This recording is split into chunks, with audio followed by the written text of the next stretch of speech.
Attention, makinig kayo mga pensyonado ni SSS, Annual Confirmation of Pensioners or ACOP. Kailan nga ba ang compliance schedule? Malaman ninyo ito dapat para hindi maputol ang inyong pensyon. Pag-uusapan natin sa video na ito.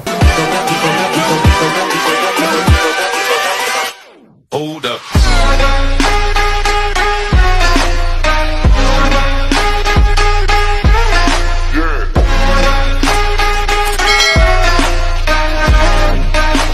Hello mga ka-vlogs! Welcome dito sa aking YouTube channel. Magandang araw po sa lahat ng mga manonood. Saan po kayong dako sa mundo? Kumusta kayo mga ka-vlogs? Makinig nga mga pensyonado dahil marami ang nalilito dito at nakakaligtaan ang pag-comply ng Annual Confirmation of Pensioners sa SSS.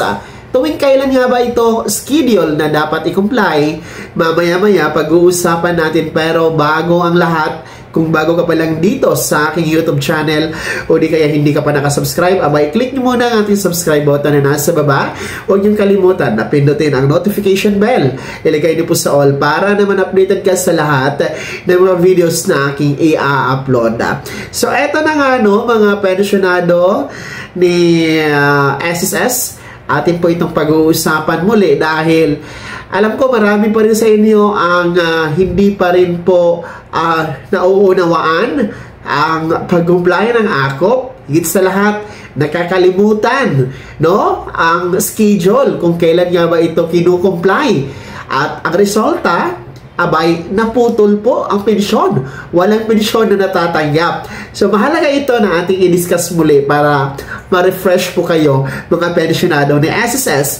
Mahalaga ito, para hindi talaga maputol ang pensyon ninyo, mga ka-vlogs. Kasi, sa babasa ko ng mga comments, may mga nagme-message sa akin, marami talagang medyo hindi pa aware sa compliance schedule, sino-sino ang makapag-comply ng ACOP, ano ang requirements. Maraming ganoon na nagme-message sa akin, kaya po natin ginagawa ang video na ito. Well, ayon po sa SSS Circular 2023-013, yung may revised guidelines of Annual Confirmation of Pensioners Program ay talagang tinutukoy doon ang pag-comply. Required talaga na complyin ang inyong Annual Confirmation of Pensioners. Kaya nga po ito revised guidelines na circular dahil noon po kasi lahat ay required, walang pinipili, basta pensyonado required talaga na mag-comply ng ACOP. Kaso lang, dahil dito sa revised guidelines na Circular 2023-013, meron lamang mga pinipili na pensyonado ang required na mag-comply. So, yun pong merong edad na 80 pataas. 80 years old pataas. Marami po talaga ang nalilito pa dito, Dahil kahit paulit-ulit na natin sinasabi na 80 anyos pataas, 80 years old pataas lang ang mag-comply ng ACOP, marami pa rin po ang nagtatanong, nagme-message sa akin kung tawag dito, kung kailangan ba daw sila mag-comply dahil 72 years old sila, 64 years old, So, malinaw naman po ang ating sinasabi na 80 years old pataas lamang. Ibig sabihin, kung wala pa kayong 80, nasa 79 years old pababa pa kayo na pensyonado ni SSS, hindi po kayo kasama, hindi kayo required na mag-comply ng ACOP. So, ganun lang yung kasimple, mga ka-vlogs.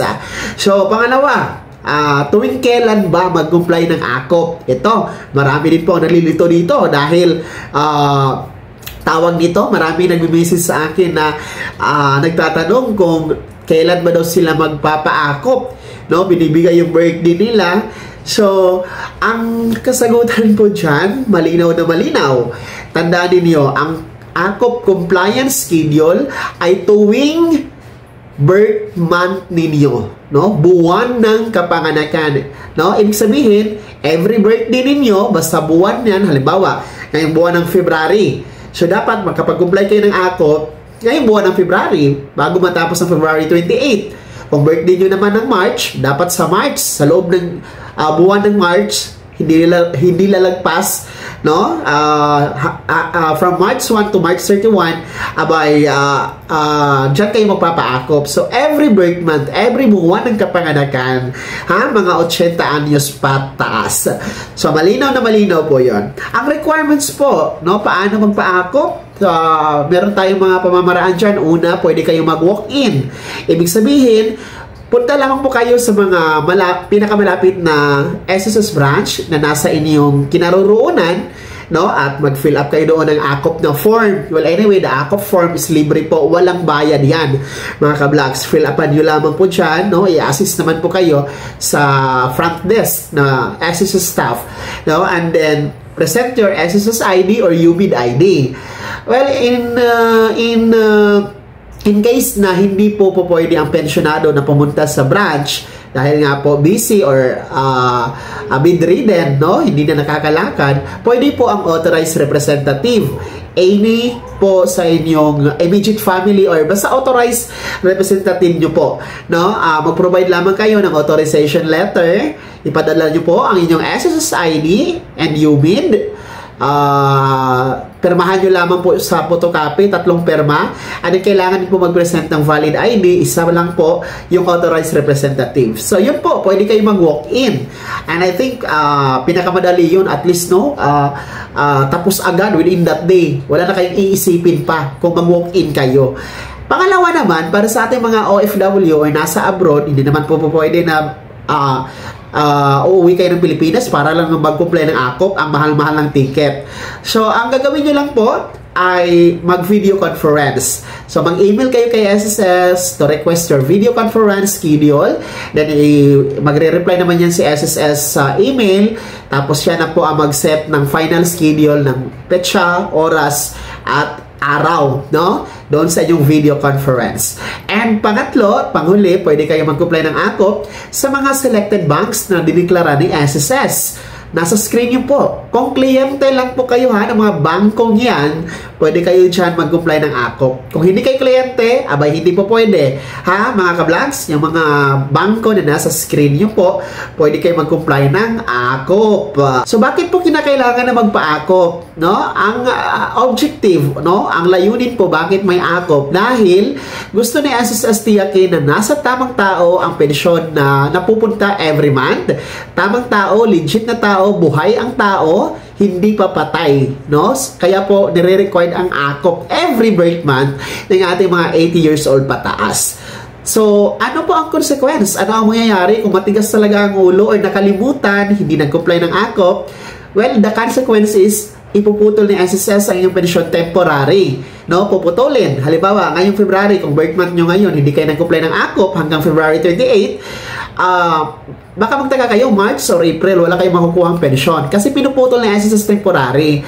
Pero, mabait naman po si SSS dahil temporary lang naman, ibabalik naman po ang inyong pensyon once na mag-AKOP kayo. So, AKOP pa rin, no? Ang solusyon para tuloy-tuloy ang pagtanggap ng pensyon. And huwag kayong mag-alala kahit naputol ang pensyon ninyo, halimbawa, 2 buwan, 3 buwan, wala kayong natatanggap na pensyon, lahat ng yan po ay ibibigay naman po ni SSS once na nakapag-AKOP kayo. Pero ang hassle lang talaga pag naputol temporary tapos nag-AKOP kayo para mabalik ang pensyon ninyo, ang problema lang, mag-aantay kayo ng 2 hanggang 3 buwan ang tagal, no? Para mabalik ang yung pensyon. Kaya, mahalaga talaga na ang pag-comply ng AKOP tuwing birth month. Kaya tandaan nyo po yan mga SSS pensioners para tuloy-tuloy ang inyong pensyon na makukuha buwan-buwan. Kaya naman, mga SSS pensioners, ano po yung komento at reaksyon sa balitang ito? Ibahagi nyo na sa comment section na nasa baba. Bago ko magtapos sa video na to, kung gusto nyo pong sumuporta sa aking YouTube channel, maaari nyo pong i-click ang ating super thanks button na nasa baba.